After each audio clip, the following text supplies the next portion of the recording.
And so I wanted to give a quick overview of what we're doing today. First of all, why we're all here, why choosing yourself is feels super hard, but why it's super important. And then Dolores is going to talk about how to choose yourself in wealth. Colette's going to talk about how you choose yourself in health. We'll have questions and answers at the end. And then we've prepared some special prizes for all of you that you can take away. All right. So why are we here today? So I come from the world of marketing, and I spent 5 years working at a tech startup that was charged with finding the best people on the planet. And what I realized is that these people were really the same as us. These were heads of state, leaders of industry, politicians. And I kept on seeing these people. And then I kept on seeing the people in my circles. I'm going, well, they're not smarter. They're not more hardworking. I'm surrounded by all of these brilliant people, but on the one hand, I've got people who are praised universally for how exceptional they are. And then I've got people just as exceptional and they're not being recognized for it. And so I set out to find out what the difference was. And the difference was is that the people who were standing in the spotlight were always putting themselves first, and not in a negative way. They were just very honest about what resources do I need? How do I conserve my energy? How do I make the best of this one shot that I've been given? And that's how I pivoted my career into writing the book and creating the courses around how to put yourself first. And that is sort of the topic of conversation that came up with Colette, Dolores, and myself when we're sitting there at a brunch going, okay, we're seeing the same pattern in all of the people that we work with. It's people who are so talented, so exceptional. We really want to see them stand in the spotlight too, and to feel their best and to live their best. How do we get everyone there? And so we decided to put our different sets of knowledge together and to host this workshop. So whether it's external, meaning you're putting yourself first in your career, in what you do, or internal and saying, okay, my energy, my spirit matters deeply. Making that shift, changing to a life where you're choosing yourself will change your life for the better, right? Whereas putting yourself second can have a lot of consequences that we're going to talk about in this too. And so I'll give you a preview of what I'm sharing with you at the end of this, which is the Price of People Pleasing worksheet, where it walks you through a thought experiment of how much is people pleasing costing you throughout your life, in your finances, in your health, in your well-being. And so, yeah. So I wanted to kick this off by talking about some, misconceptions that people have. Because when people hear choose yourself, be more selfish, put yourself first, people have this idea that, oh, well, that's a negative thing, right? And we really want to dispel that rumor today, because when you're choosing yourself, it makes you a happier person, right? There's tons of research that when you're living your life authentically, that when you're putting your own needs first, it frees up all of this energy. And you can do all of this without being a cold person, a cruel person, without acting selfishly. It just means that you fill your own cup and you let others have from the overflow, rather than always giving people what's in your cup first and then being thirsty yourself. Secondly, we've got choosing yourself models wholeness. Because as I was doing the research for the book, what I heard time and time again is people saying, well, I don't want to come off as selfish. I don't want to show my children this. And this was the thing that I had to grapple with, because I wanted my children to grow up to be kind and compassionate. But what I really found is that when I show my children that grown-ups have needs, mothers have needs, it models a wholeness to them. When I showed my colleagues that it's okay to ask for raises and promotions, and when I coach people to do this, it models wholeness. It actually, rather than saying that one person matters less than another, which is what people always think of during selfishness, it models wholeness, saying we all matter, right? So it forces us to step up to the table and say every single person deserves to have a really comfortable, great life. Choosing yourself forces clarity. This is another benefit of choosing yourself. So once you start being really honest about what you need and what you desire in your life, things get really clear, right? And I think Colette will speak to this, Dolores will speak to this. We are so spread and torn in different directions where we're always considering all the options, right? But when we get really honest with ourselves about what we need during this period of our life, during this phase, what we need to feel our best, choosing ourselves forces clarity. It forces us to make the right decision for ourselves. And it forces clarity with other people as well, right? So once we start speaking honestly about what we need, what we desire, what we deserve, it forces clarity throughout the room. And it actually, what I found time and time again with the people I've worked with, everybody feels clear and more comfortable because nobody's guessing what your intentions are. Choosing yourself ends resentment. I think this one is super important because a lot of us who have spent our lives being nice and taking care of others and making sure that everybody is feeling accommodated, there tends to be some resentment. And there can also be resentment from other directions of people who aren't sure where you stand, or they might misinterpret the signals, right? So when we choose ourselves, it ends resentment because everybody gets clear. Now, there is a natural shift that happens where people might go, okay, but I wanted you to keep doing nice things for me, or I wanted you to keep taking care of all of the household, or I wanted you to do these things, right? There is a shift that happens, but as the dust settles, everybody leaves with a sense of, oh, I feel clear, and I don't have these questions that lead to this subtle resentment. And I think the most important thing to underscore again is it ends your own resentment of having unmet needs. Another thing that happens dramatically is it strengthens your relationships. And so the biggest fear that I see time and time again that comes up in the research is that people choose not to speak up and they choose not to choose themselves because they are afraid of what will happen to their relationships in their lives. You might say, I need to scale back on the spending in the household because I need to invest for my retirement, or I need to take time for myself to get healthy. What we worry about is that everybody around us will start going, well, that doesn't work for me, right? But again, it models that wholeness, it creates that clarity. And what happens is that your relationships grow more honest and they also grow a lot stronger.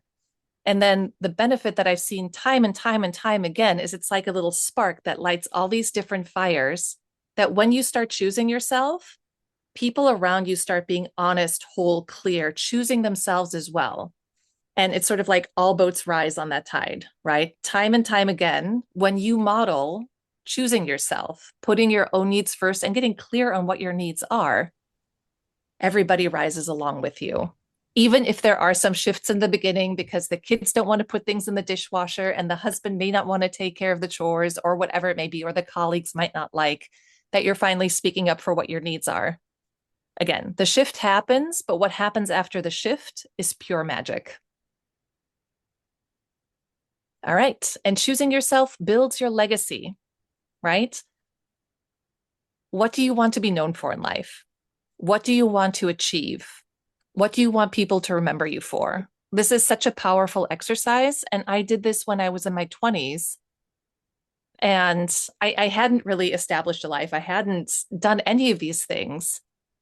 And I realized that so much of what I was doing was to please other people. And it was sort of a washed out personal brand.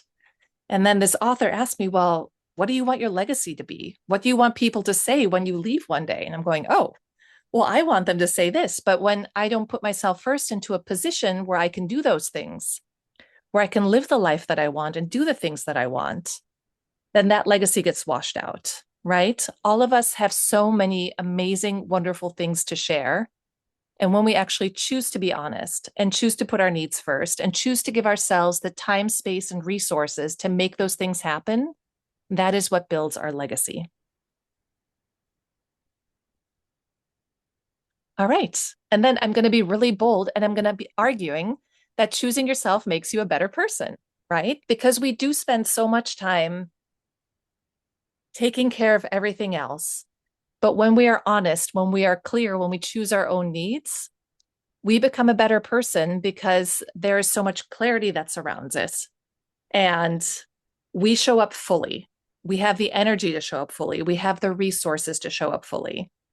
Right. And so my pre choosing myself life, I was doing everything for everyone, but it was very diluted. And there was a lot of resentment towards it because I felt like I had to do it. But once I chose myself, then I was able to step up and I could use my wealth and I could donate to causes I cared about and I could help the people who I really felt needed the help rather than feeling so worn out from helping everyone. So I wanted to kick off with these lessons about the benefits of choosing yourself before I hand it over to Dolores, who is going to tell us all about choosing yourself in your personal finances. Thank you very much, Jennifer. That was a very nice presentation. I could totally relate, and very counterintuitive that choosing can't believe that choosing yourself can damage your relationships because you need more time for yourself, and that means less time for others. But the other way around, it actually strengthens the relationship. So very, very nice overview. Thank you very much for putting that into so simple words. Easy to understand. Okay, now let's move on to how to choose yourself financially. And I'm gonna share my screen in a second. Okay, perfect. Today we're gonna talk about what is withholding women to reach their full financial potential. And more importantly, what needs to be done to reach it. So today I want you to leave with clarity. What exactly, which steps you can take in order to have or unlock your financial potential. And what happens with money is that it's such a taboo topic that it's not very openly spoken. And that leaves us with a lot of questions, wondering if we're doing the right things with our money or if we could make something better out of it. So today I want to offer you a safe space where you can raise all the questions you may have or things that you believe, I should have already known that. Just let's clarify any questions you may have here, and let's talk openly about money. I am Dolores Gaviño. I am the founder of Female Wealth Builders, which is a personal finance education platform for women. I'm also a money coach, investor, and corporate finance professional. And today I'm going to be your facilitator on this topic. Let's talk about women and money. Where do we stand today as women? And it's kind of probably you already have heard about these statistics. Let's go in deep into it. 2 out of 10 women know about money.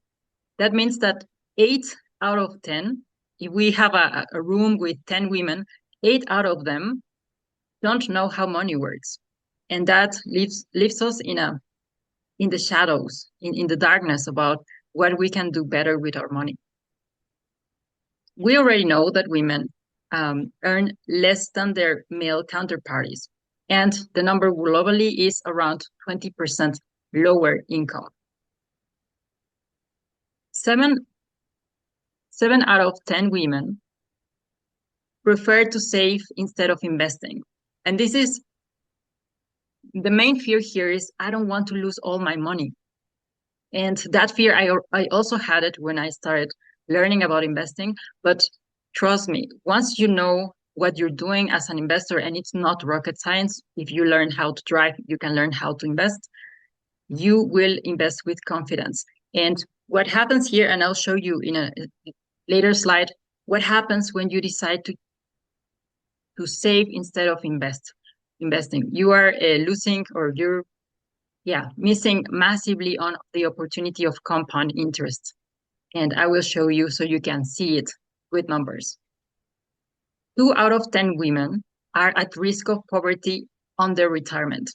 And this statistic kind of breaks my heart because when you are at the retirement, it's already too late to take any action. And if you work all your life and then you are reaching retirement and you suddenly realize, okay, this money is not enough for keeping my expenses and have a good life. This can be avoided if we take action in advance. And we know already that, yeah, the pension plans or the pension systems are in crisis, so to say, in many countries, and we need to take responsibility um, for our retirement as well. 5 out of 10 women do not have their own income.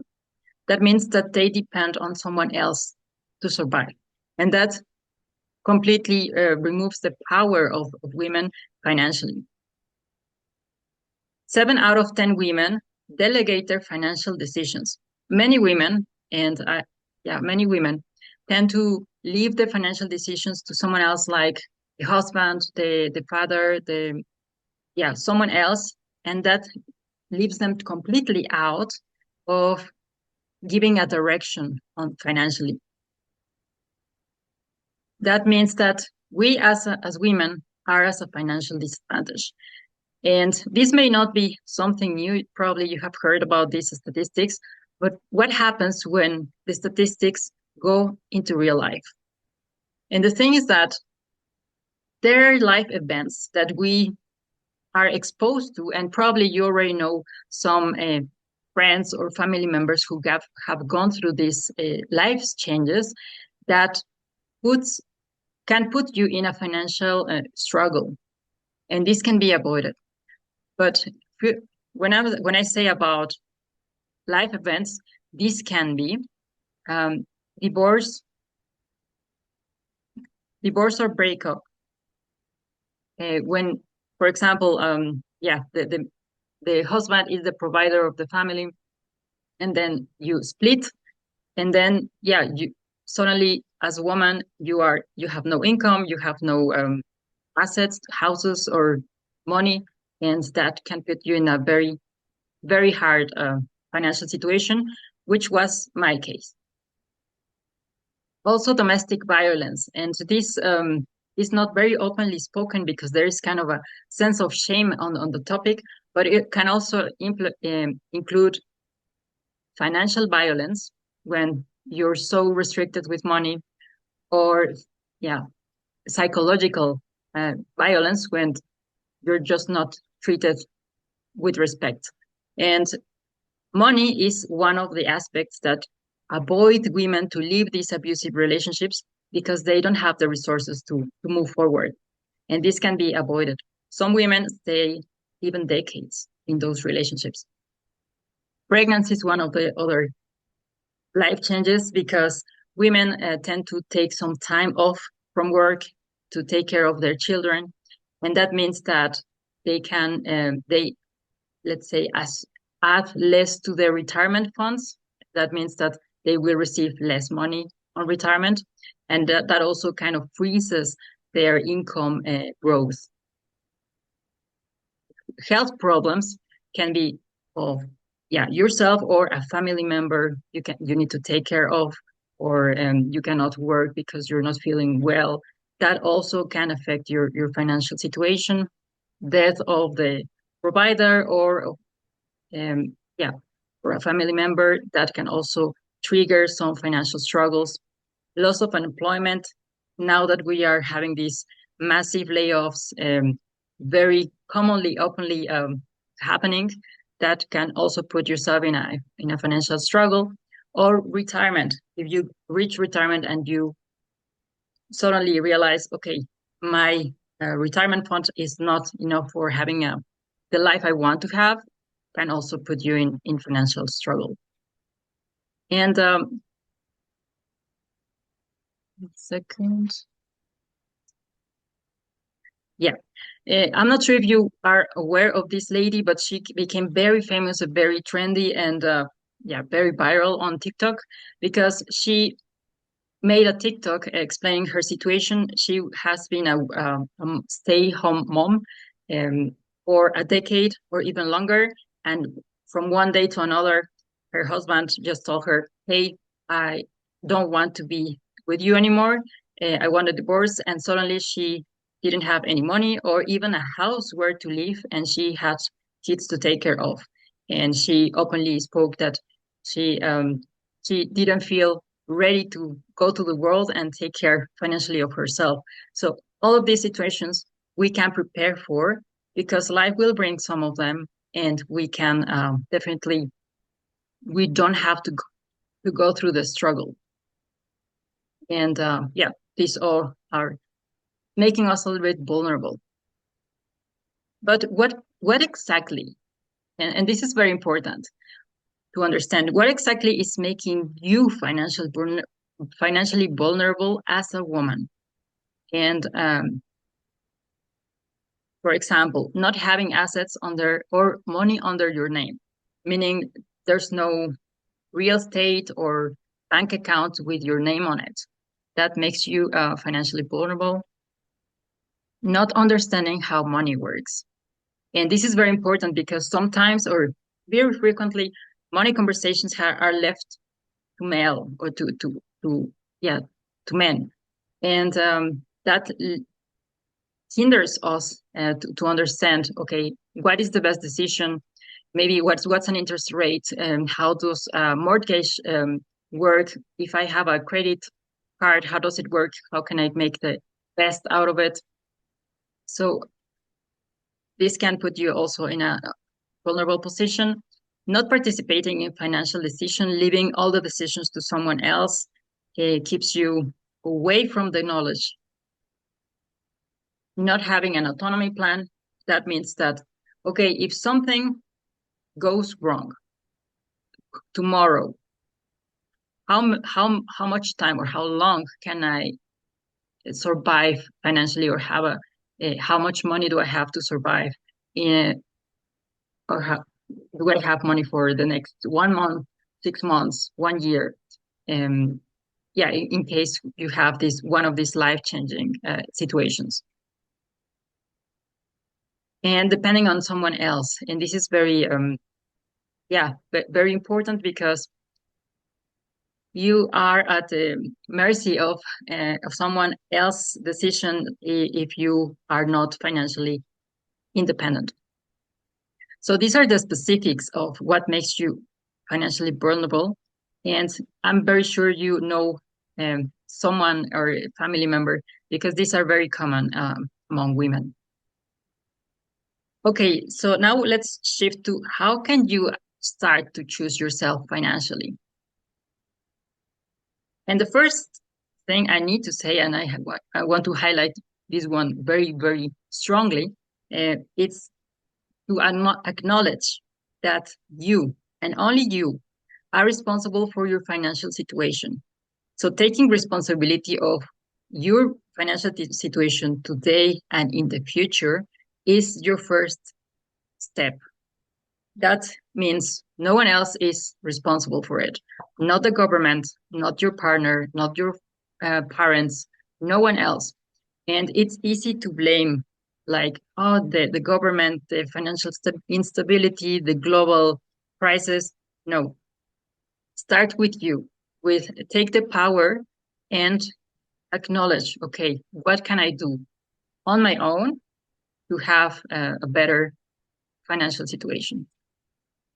And I organized it in 5 steps you can take to reach your financial potential.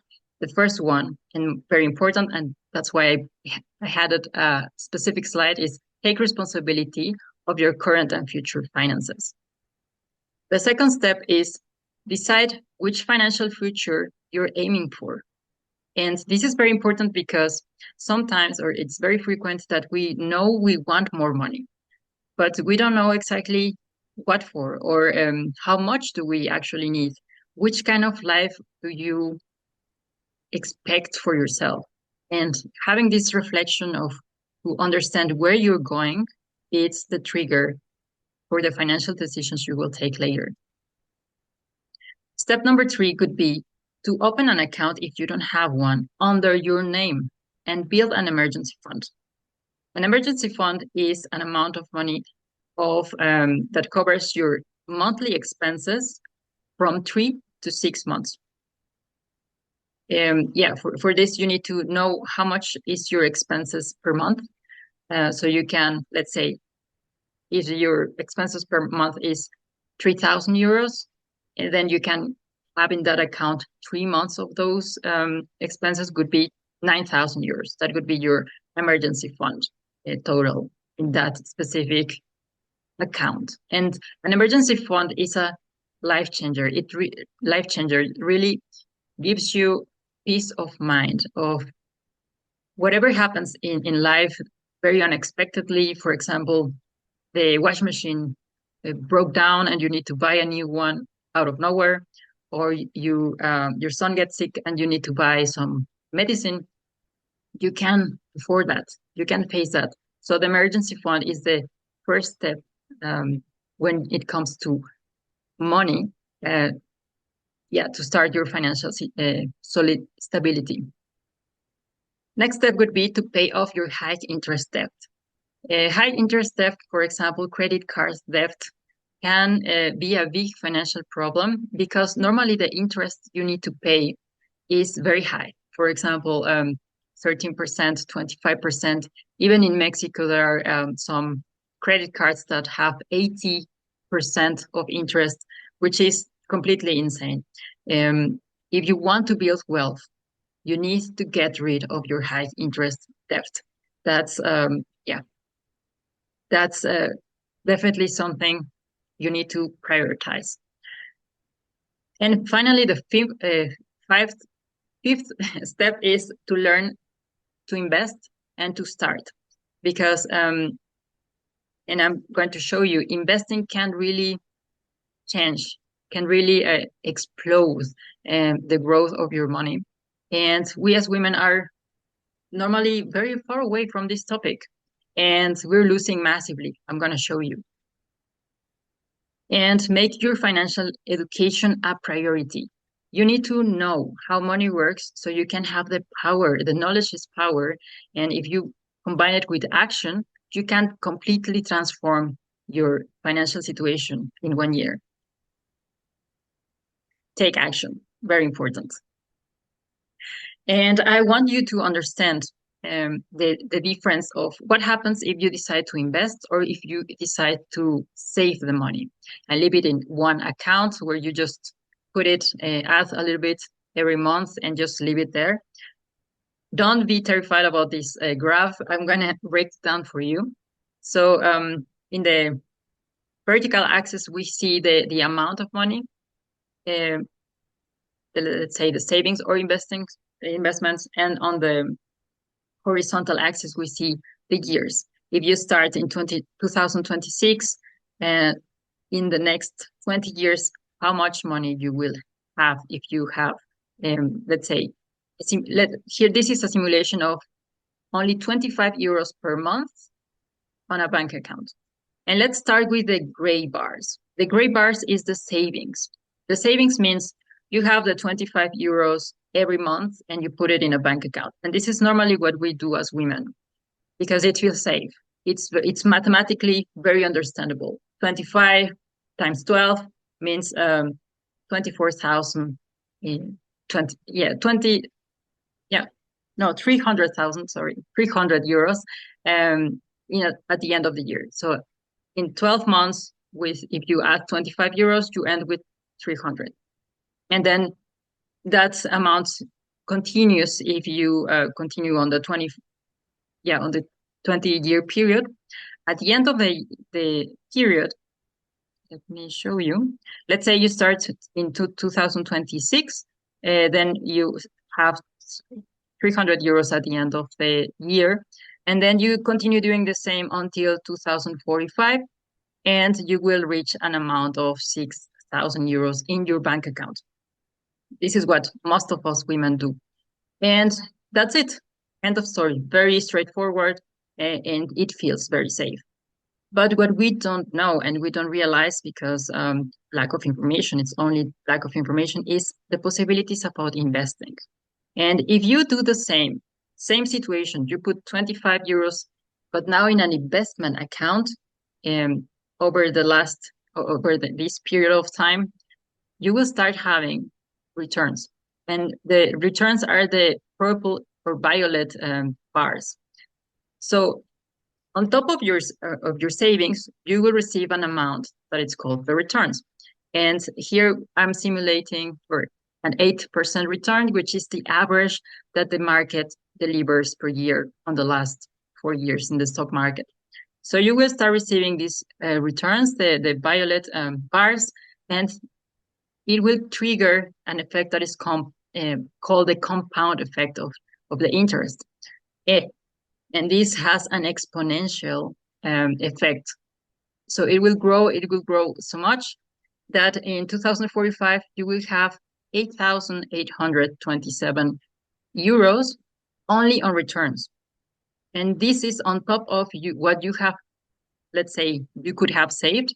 So you end up with almost 15,000 euros.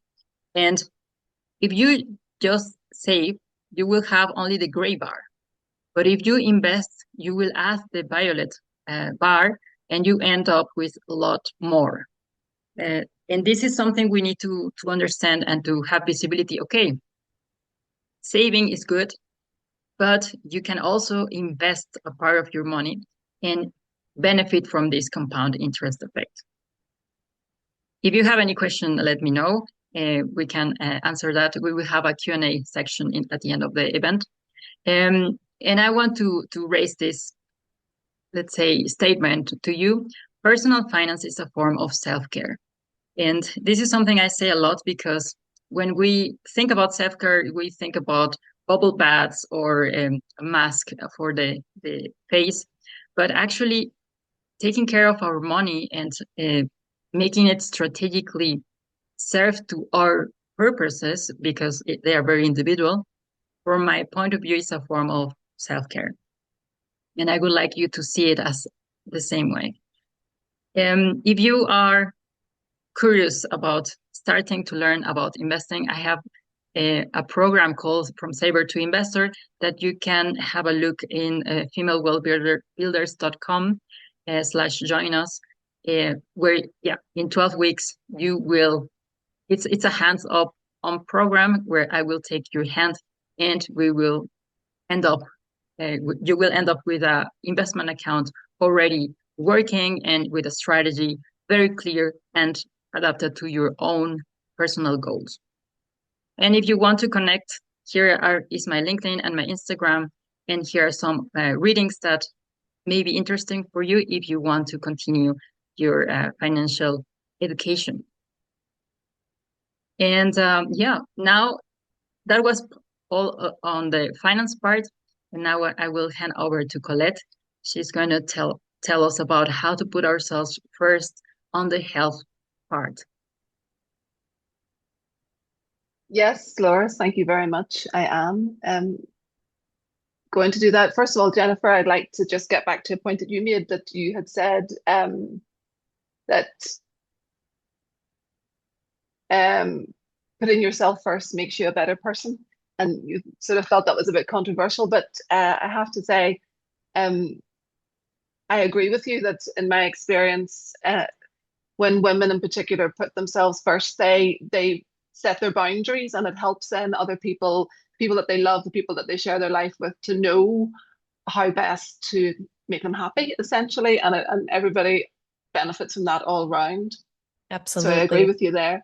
And also, Dolores, you began by introducing your topic as a taboo topic. And I think that's where we have a lot in common, because definitely women's health is very much thought of as a taboo topic, and in particular menopause. So I hoped this evening to convince you that choosing yourself is a health intervention. Excuse me while I just start the presentation properly. So I hope you can see everything okay. Yes, we can see it. Great. So it's not possible to really get into a presentation about women's health without mentioning the societal and cultural barriers that we face in order to put ourselves first. So women are expected to care for others. That's how we're seen. It wasn't too hard for me to find all these images. I just searched for caregiver and it's all women. And then again here for childcare, it's all women. That's how we're programmed, or at least raised in our society, to expect to feel like we should be. And we're taught to normalize suffering. We're taught pregnancy is uncomfortable, labor is painful, our periods are painful. Yes, they might be heavy and we might leak and we might have to pay for sanitary products, but that's just part of being a woman. And there's a lot of underrepresentation. We don't see a lot of women in leadership roles, in running countries, running businesses. So that's missing from our view as we grow up and make our way in the world. And there's a lot of shame and embarrassment with regards women's health. You don't hear discussion about symptoms that are related to women's health. It's not a topic of conversation that really makes mainstream media. Lots of the terms that are used, in fact, if you're on social media or trying to make posts on LinkedIn, etc., if you use any of the terms, you're blacklisted because they're considered inappropriate. They're flagged as inappropriate words. So that's very difficult then to even spread information and to make this a conversation in the public domain. And also, when we talk about menopause, it's associated with being old. So menopause is my particular area of specialism, although I'm a general gynecologist too. But I have offended many a woman in their 30s by suggesting that their symptoms could be related to their perimenopause, when they feel very shocked to discover that is in fact the truth. It could be, but they don't see themselves in that role. They see menopause as something that happens only to older women. And also in our culture and Western societies, when we become menopausal, we don't have any service, any role left to play in society. We're not sexually attractive, physically attractive. We're usually moody and grumpy, and it doesn't have a very good reputation. And then when it comes to women's health funding, women's health is chronically underfunded. Globally, less than 1% of research funds is spent on women's health.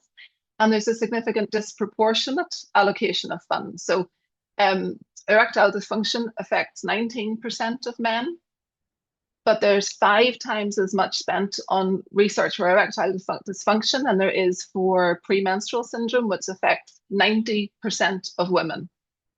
I'm going to let that sit with you for a minute. That is outrageous. And if you search in PubMed for research in relation to erectile dysfunction, you'll find over 35,000 citations. And if you look for perimenopause, it's still only 3,500 the last time I checked. So a huge, and perimenopause, incidentally, will affect every woman if we're lucky enough to live that long. There's no escaping it. The women are also underrepresented in research. They weren't always actually included in research, and they're often excluded in terms of pregnancy risk or how our hormones will affect our the medication. And so we've been excluded from research. So we don't quite know everything that we should know about medication that we use to treat a lot of relatively normal and common situations, because they weren't actually tested on women. The male body and experience is considered the norm for everything, pretty much, for all medical conditions, or most medical conditions and drug interactions. And also that can show up in delayed diagnosis. In my field, endometriosis, it often takes women more than 10 doctors to visit and 8 years to get a diagnosis of endometriosis. But that also shows up in heart attacks. Women are more likely to die from a heart attack because it presents differently in women. It's not the typical central crushing chest pain that we hear about. It presents differently, and so it's not identified timely enough, and women are more likely to die from a heart attack. And there are many other examples of delayed diagnoses in women's health. And in fact, pain at all, a woman when they attend hospital in pain are less likely to have pain relief in comparison to a man. So I would like to frame not choosing yourself or not putting yourself first as a form of stress on your body. And there's a term used in research called the allostatic load, and that is the cumulative psychological impact of chronic stress exposure over time. And we know, for example, that that can have an influence on the menopause timing and the symptom burden that women experience in some communities. And we can extrapolate from that that the stress that's experienced over life does impact our menstrual health. Stress we experience in terms of misogyny and also the other experiences that we have, just not feeling safe in our bodies, not feeling safe when we walk home at night, does over time impact how we show up in the world. So cortisol is a very important hormone that we produce in our bodies. It's often given a bad rep, but we do need it. It's very important. It helps us fight infection. It helps us control our blood pressure. It helps us get up in the morning. But there is a relationship between cortisol and sex hormones, which is complicated. And I don't intend you please to look into this graph too much, other than to appreciate that the sex hormones, progesterone, testosterone, and estradiol, are made from the same product, from the same source as cortisol. And so the sex hormones and cortisol, which is the stress hormone, do have an interplay with each other. Another very complicated slide again, which I don't want you to pay too much attention to, other than to appreciate the left side, is the communication between the brain and the ovaries, and the right is the communication between the brain and the adrenal glands, where cortisol is produced. And that when stress is very high, there can be an impact on the axis which controls your ovarian function, and it can cause menstrual irregularity. So all in all, what I'm hoping to do there is prove or show to you that stress can have a direct impact on your menstrual health, and your menstrual cycle can reflect your overall health. And that stress is in fact not just in your head, it does show up in your body in different body systems, and chronic stress can exacerbate any symptoms that you have. So in particular, in my field of work, when I'm working with people, it's in perimenopause and menopause. And I see women who have been managing everything, managing their complicated lives, their demanding jobs, their family responsibilities, their other social life, if they're lucky, their potentially if they have a hobby, if they have time, their career. And they have experienced this all of their lives, and some of them get to be in their mid-30s, early 40s, and start to not be able to cope. And there is, you've maybe heard of a term, burnout, and that is where stress gets to the stage where you're not coping with it anymore. So that can look like exhaustion or detachment, overwhelm, not feeling like you're not coping with life anymore, reduced resilience. So things that happen send you off in a tailspin more than they would have done previously. Cynicism, just feeling detached and depleted in energy entirely. And there's a lot of overlap between these symptoms and the symptoms that I see women presenting with in perimenopause. Of course, in perimenopause, it's because of hormonal fluctuations, it's because of hormonal changes, which causes sleep disruption and typical hot flushes. And then also brain fog and anxiety, irritability can happen. And then the more typical cycle changes, so changes in the menstrual cycle. And I often see women sitting in my clinic and they're not quite sure in which camp they fit.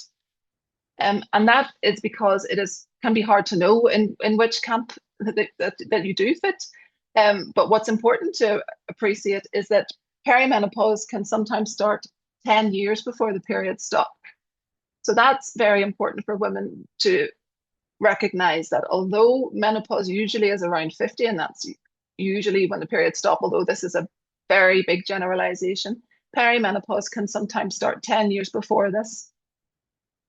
And this is where I see women right in the middle of these three areas.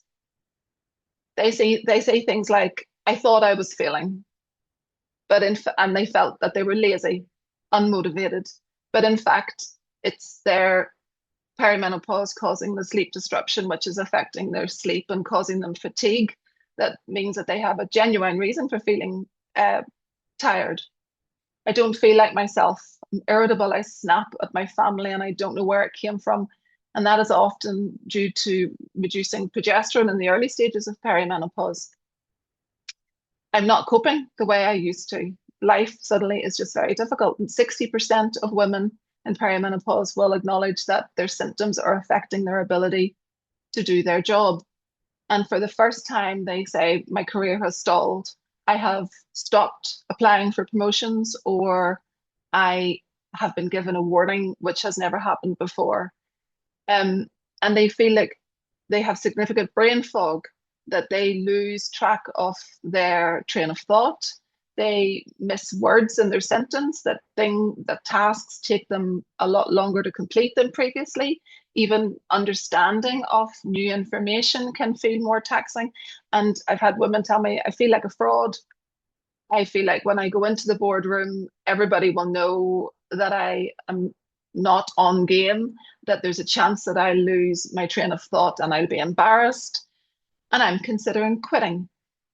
And 1 in 10 women will actually leave their job because of the symptoms that they experience in perimenopause.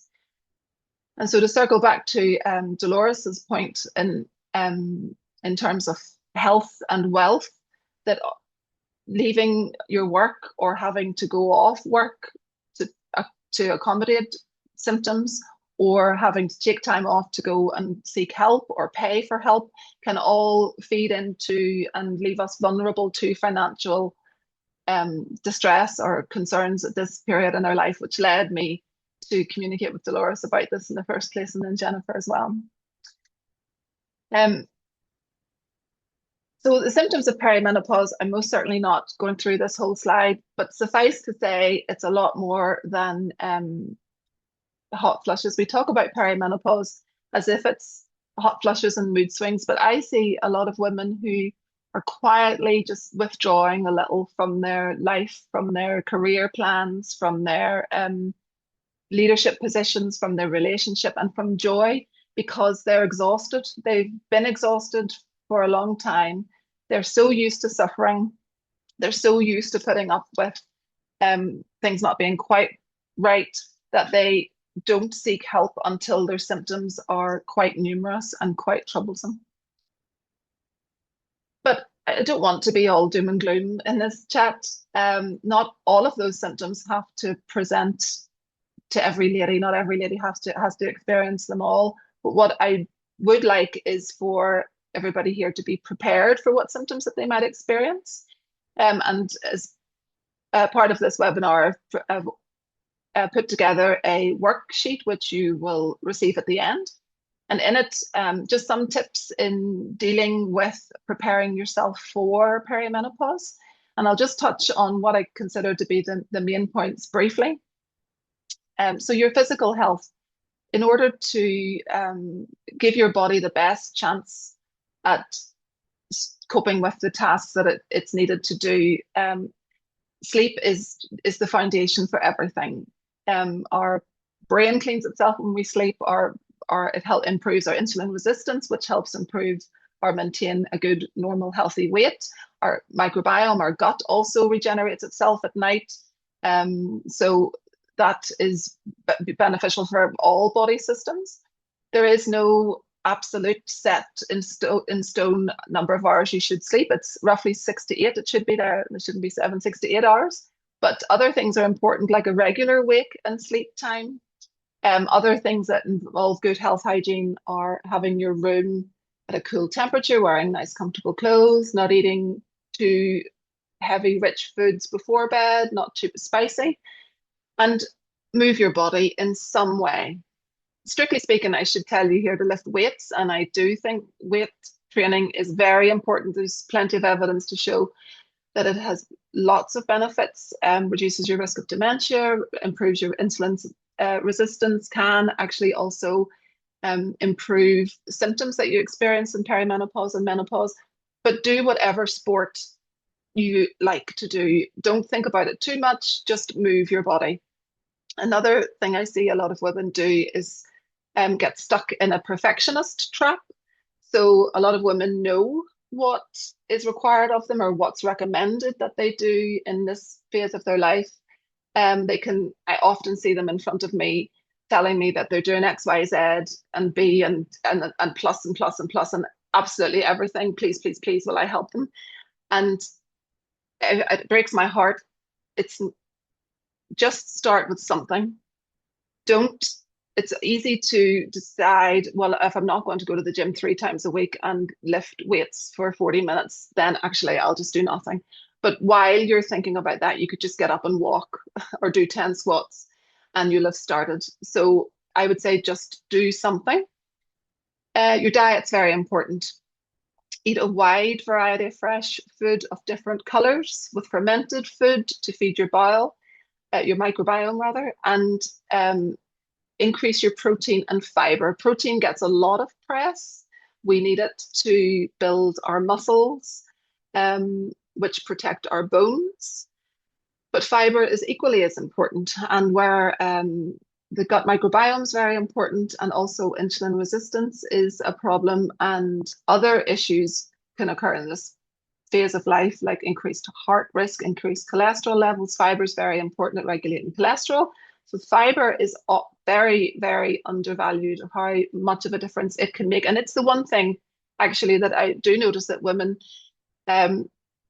notice an actual physical improvement in their health when they achieve their fiber target. So 30 grams of fiber a day is what we aim for, and less than 20% of people manage that. And reduce alcohol. It doesn't serve us at this stage of life. Not, I mean, any amount it is a carcinogen, but it also impairs your sleep. It can make symptoms of hot flushes, irritability, all a lot worse. So reduce it as best you can. It unfortunately doesn't serve us. And I'm going to skip then down to journaling. I'm a big fan of journaling. It has a lot of evidence-based emotional benefits to journaling. If you can include some gratuity, that's not the word. You know the word I'm trying to say when you're grateful for something, gratitude. That gratitude, if you can include gratitude in it, that's great. But also journaling is a great way to keep track of your symptoms. If I had €1 for every woman who said something along the lines of, every month I'm in a bad form and I could kill dead things, and then my period comes and it's a shock. And it's like it happens every month, and but still they're surprised that their mood is related to their period. So the point I'm making is that we do forget how we were feeling. And if we have it written down, it's very, very helpful to look back and see how your symptoms have been progressing, how they've been changing, if there's a pattern to them. Because if it's perimenopause, in the early stages, it might be cyclical in nature. And it's very helpful if you're seeking medical help to come along with your evidence to say, look, this is what's been happening and I have it documented here. And if you include other information in terms of bleeding and bleeding pattern, that is also very helpful. So just to finalize then, in the management of perimenopause, hormone treatment can sometimes be appropriate with appropriate counselling, but women deserve in particular a balanced information and discussion about when hormones might be important, but lifestyle is equally as important, and knowledge is the foundation. Awareness of what could come so that you are prepared to face it. So I'm Colette, a gynecologist based in Germany, for those of you that didn't know, and this is how to get in touch with me. My website is menocare.de if you would like to book an appointment to see me, but also if you'd like to interact socially on Instagram and LinkedIn, I'd be very grateful, very, very happy to hear from you. And we're, the three of us now, going to get back together to answer any questions that you might have. Yes. And before we get into that, I want to say amazing presentations. And Colette has an amazing account. Dolores has an amazing account, but just breaking down information on the topics that often intimidate us and that often we haven't given enough time, space, thought to, because we haven't been told that we should. A lot of us didn't have the best role models because our mothers toughed it out, our aunties toughed it out. We've been surrounded by women who always held it all together and didn't share what they're going through. And what I'm super excited about us getting together today is that I think we made it really clear that you just need to carve out a little bit of time, right? Dolores, you broke it down so beautifully. It's really just 6 steps to get to your financial freedom goals, right? You just have to make the time to learn about them and implement them.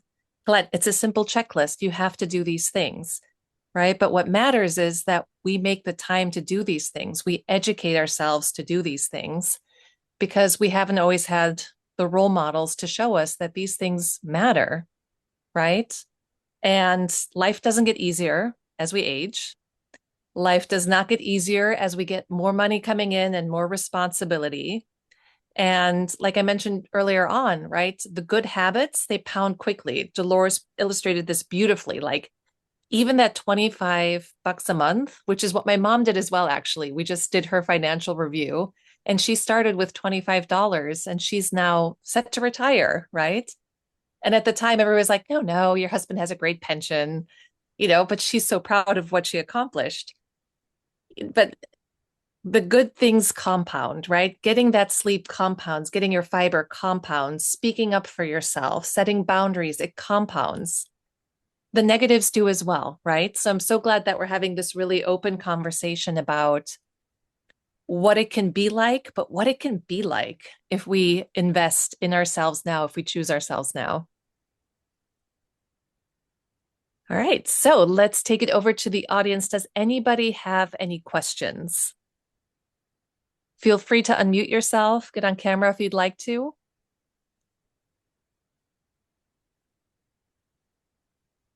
Maybe before we jump to the questions, while the audience starts, thinking about the questions or writing them in the chat, we can give them the surprise we have for them.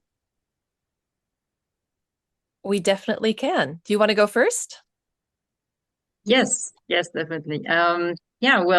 We all of us prepared something for you, for taking the time, for being here, and that you can take action after this webinar. It's not only theory and inspiration, but actually real steps. And in the finance side, I have a budget template for you that I offer in my courses, and it's very helpful and different from the ones that are out there. I have experience in corporate finance, and I brought that, managing budgets, millionaire budgets for global companies. I brought that knowledge and put it into this budget template that you can use to control where your money is going and plan for where you want it to go. Maybe you want it in savings, maybe you want it in investments, and maybe you are surprised that money is going into a category you were not planning for or expecting, that it was so big. It can happen. So I'm going to put the template in the chat. Feel free to download it and start using it. Yes, and I've prepared, as I alluded to in my presentation, a workbook on practical ways to choose yourself in terms of health. And it's tips that you can do, nothing too dramatic, all evidence-based, and including some journal prompts. I can see there was a message there about magnesium glycinate for sleep. Yeah, I mean, the strict answer is that the evidence isn't great, but anecdotally, it's very popular, and I have a lot of patients who take it, and it helps them a lot. Side effects can be diarrhea and abdominal discomfort, so just be a bit careful with it. But there's no other. It helps in a lot of other body systems too. It can help with heart health. It can help with the digestion as well. So it's a very popular medication for sleep. All right. And then what I've shared in the chat just now is my gift to everybody who came today. which is a workbook based on one of the chapters in my forthcoming book, which is called Me First, The Unapologetic Guide to Building and Living a Life You Actually Love. And so the book is about choosing yourself, and it walks you through the process of, first of all, breaking down this whole notion that we have to look out for everybody else, right? It really goes into what are the benefits? How wonderful can life be for ourselves and for others when we choose ourselves? And then it goes into a body, mind, soul method of how do we actually achieve our dreams? How do we get back to living that life where we feel lit up in all areas without burning everything down in the process? So this is the price of people pleasing, which is based partially on my own experience, but also on the experience of the women I've worked with, where all of these small decisions add up, right? The raises that we don't ask for, the bills we cover, the loans that we don't ask people to pay us back, but also the extra expenditures that we have because we're stressed, because we need help. The health impact, right? A lot of our money goes into healthcare when we get to a certain level of stress because we're not asking for help. So I went down and I broke it down mathematically and created this fun workbook where you can go in and fill in, okay, what is people pleasing really costing me in my finances, as well as my time, in my health, in all areas of your life? And then it ends up with an exercise for you to go through to say, okay, what would my life look like if I asked for help, if I decided to choose myself? So I hope you guys like it. Thank you, Jennifer. Will you tell us a bit about your book? When will it be published? And It's coming out in about a month. So oh, stay very tuned. exciting. Please follow me on Exciting. Instagram. I'll be announcing it there. Yes.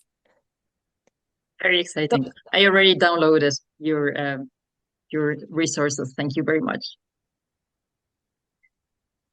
We have some questions in the chat. Yes. So, Dolores, as a first-time investor, where would you start? Yeah, first time investor. And I think yeah, all of us who are investing started there. And it's kind of a position, a very unclear position to be because it can be a very overwhelming. Uh, there's a lot of information out there. So how do I take the first step? And from my point of view is take action. I know it can be scary.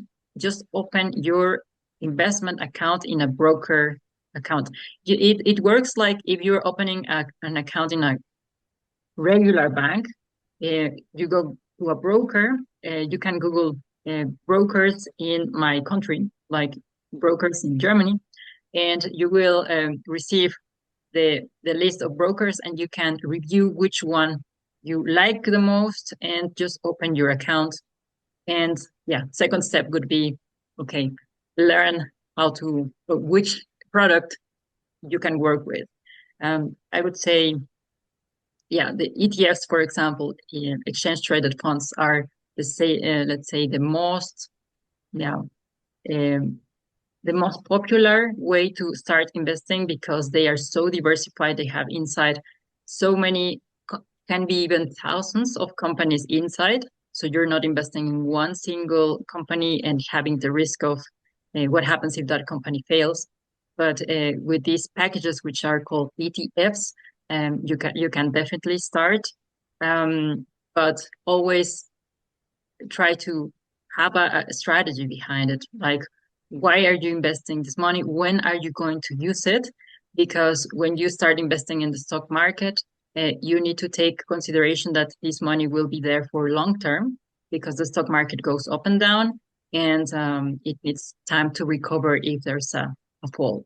Yeah, so long term, go investing. If you are going to use that money short term, better to have it in a high yield savings account, which is different from the regular bank account. It's a savings account that gives you returns, and it's better to have your money in one of those accounts instead of the regular bank account.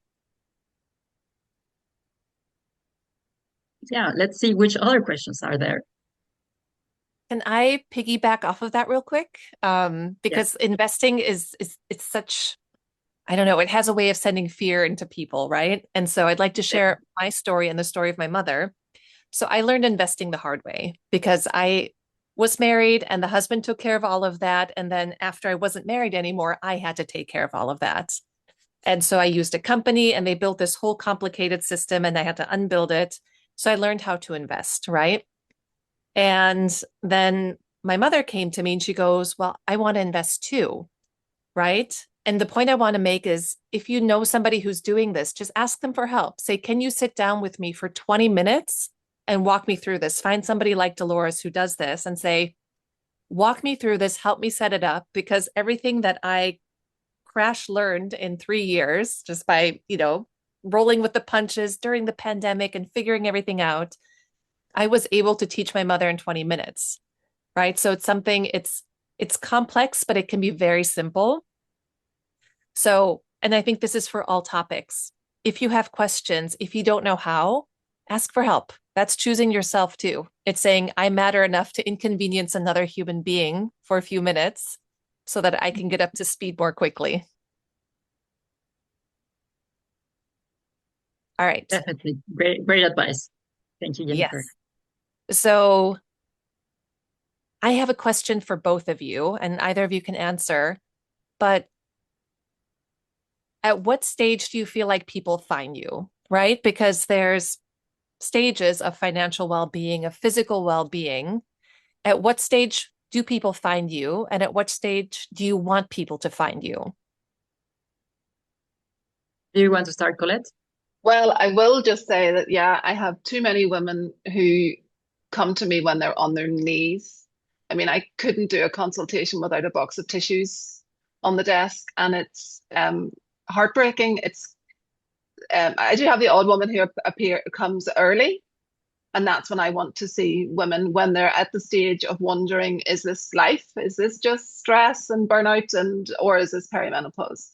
And that's where I come in to help them decipher that, work that out, and plan a treatment plan for them. And often it's okay to say, I don't think so yet, but we're on the right path, and so, I mean it will come eventually. So they're often back, and shortly after. But unfortunately, I see a lot of women who have been a lot of women actually who have children later in life and are used to sleep deprivation, being constantly tired, forgetting their words, and don't quite notice the overlap then with perimenopause. That's another thing that I do see. But there very much is still the narrative that we must just suffer it. It's an entirely normal part of human woman's life experience, and we just need to go through with it. And there's a lot of women out there who are really suffering. And so, unfortunately, I would say I see most women when they're already suffering. What about you, Dolores?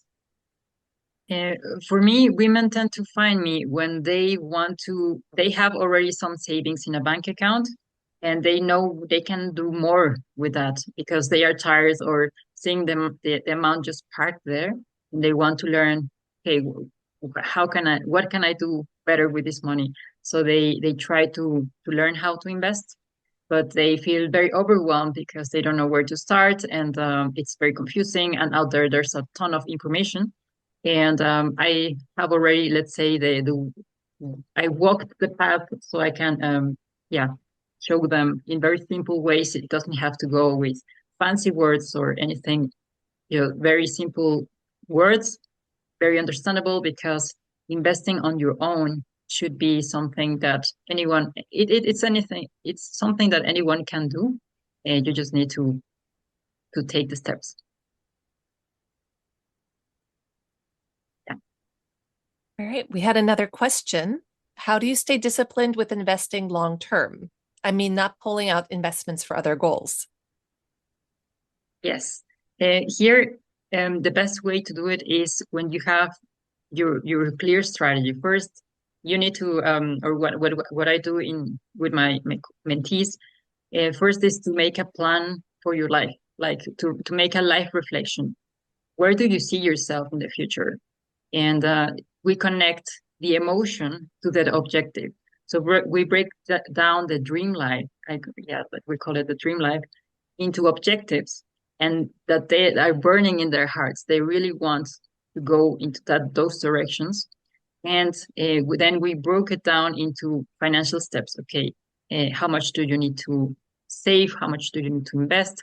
And with that clear idea, for example, 500 euros into the brokerage account every month, they know that it's just a matter of, they have the plan, it's a matter of execution, and they know if they execute, they will reach that goal that is burning in their hearts.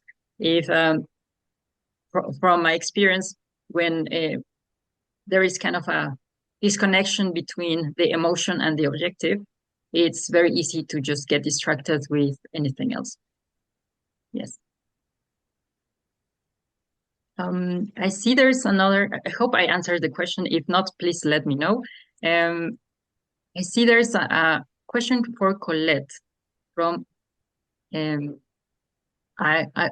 Sorry if I say it. Thoughts on magnesium glycinate for sleep. ChatGPT suggested it for me for broken sleep. Yes, I did. I answered that, Dolores. You might have realized it's okay, Aoife. Yeah, broken sleep. It's a very common, very, very common early symptom in perimenopause and menopause. And magnesium glycinate is, like I said, it is the evidence. The randomized controlled trials are lacking, but anecdotally and certainly lots of people find it very helpful for sleep. But the side effect can be GI upset, like diarrhea, bloating. So just to be a bit careful and mindful of that being the case. But otherwise, it isn't going to do any harm and has a lot of other potential health benefits as well. And yes, in motherhood too. Although if a child's waking you up, there's nothing going to, no amount of magnesium will stop that. But wearing earplugs will. Absolutely. Yes. I think this was one of the first times I chose myself. And I said, okay, I'm just going to wear earplugs so that there's this little damper. I'm going to choose myself. I'm going to choose my sleep. I did it because I almost got in a car accident. I was so tired. You were so tired. And I said, okay, like everybody just has to learn to maybe whine a little longer before mommy gets there, Yeah.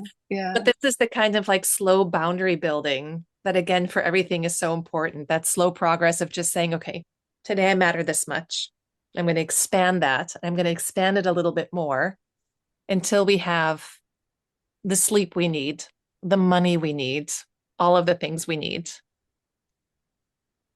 But one of the questions I have for Dolores is, in my career, what I keep on seeing is the pay gap, and the pay gap being justified as, well, the men have families to take care of, right? And I mean, I think all of us here are going, okay, well, we take care of the family too. But do you find that that's still happening a lot? And how would you coach someone through this if they find out that their colleague who has sort of equivalency in all areas is being paid more because he's the guy? How do you approach that situation? Yeah, definitely. I mean, it's kind of a common knowledge that women, we receive less money, 20% on average. And yeah, this is completely unfair because we are doing the same job. And as you say, taking care of families as well.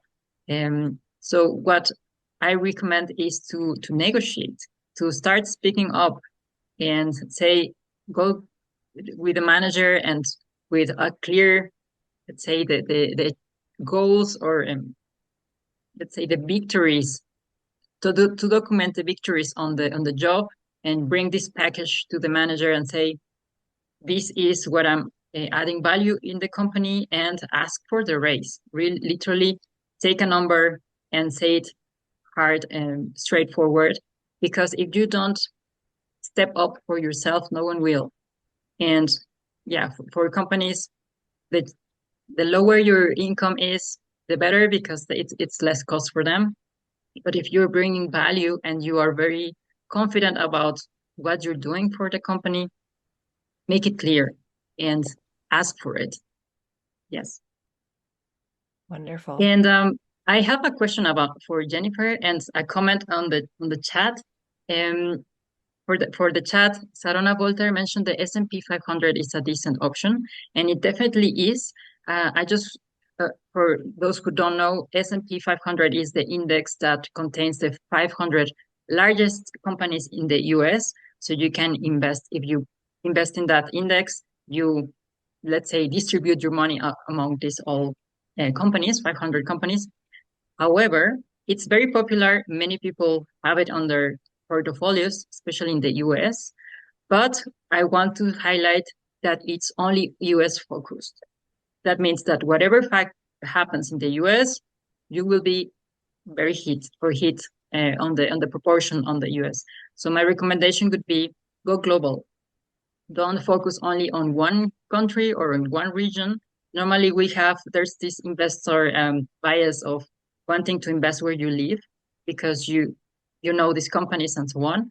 But go global. There are also indexes like the MSCI World that gives you access in one index uh, for many countries worldwide, and then you distribute your risk as well.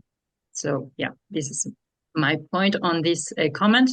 And for Jennifer, I have this question, especially based on your experience, because you went from people pleaser to choosing yourself, and how to face the discomfort of this change, because um, it will feel weird to start taking different decisions. How to overcome this? Yeah, this discomfort. Maybe you even feel bad about yourself because you're doing things differently. Absolutely. And this is such a big topic. This is almost a third of the book, right? That's why the first step is body. So I want to start by normalizing that when you start choosing yourself, when you start asking for more, when you say, I matter more to myself than everything else does, right? It's going to feel uncomfortable because our brains are wired to fit in. You know, we hear it all the time. Loneliness will kill you faster than smoking. We evolved to be in a tribe, right? The challenge is that we might be in the tribe, but we might be in the wrong tribe, which is actually damaging our health at the same time. So there are a couple of different exercises, but what I like to do on a very for beginners is start saying it to yourself, right? Look in the mirror and have that conversation, right? Journal it out on paper, sort of baby step it into the world. And it can be as simple as saying, hey, I'm uncomfortable with what just happened. Can we talk about it? Right. So we don't have to go guns blazing, swinging through the saloon doors, right? Acclimate your nervous system, right? Just the way you would when you're getting into cold water, when you're doing something brand new, when you're in a new city. Start small, but be consistent about it. Get clear about what you want and then talk to yourself, talk to a friend. Start walking the idea out into the world until you're comfortable speaking those words out loud. It goes a lot faster than you think.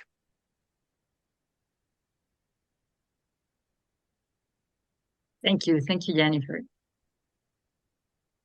Are there any other questions the audience would like to raise to us?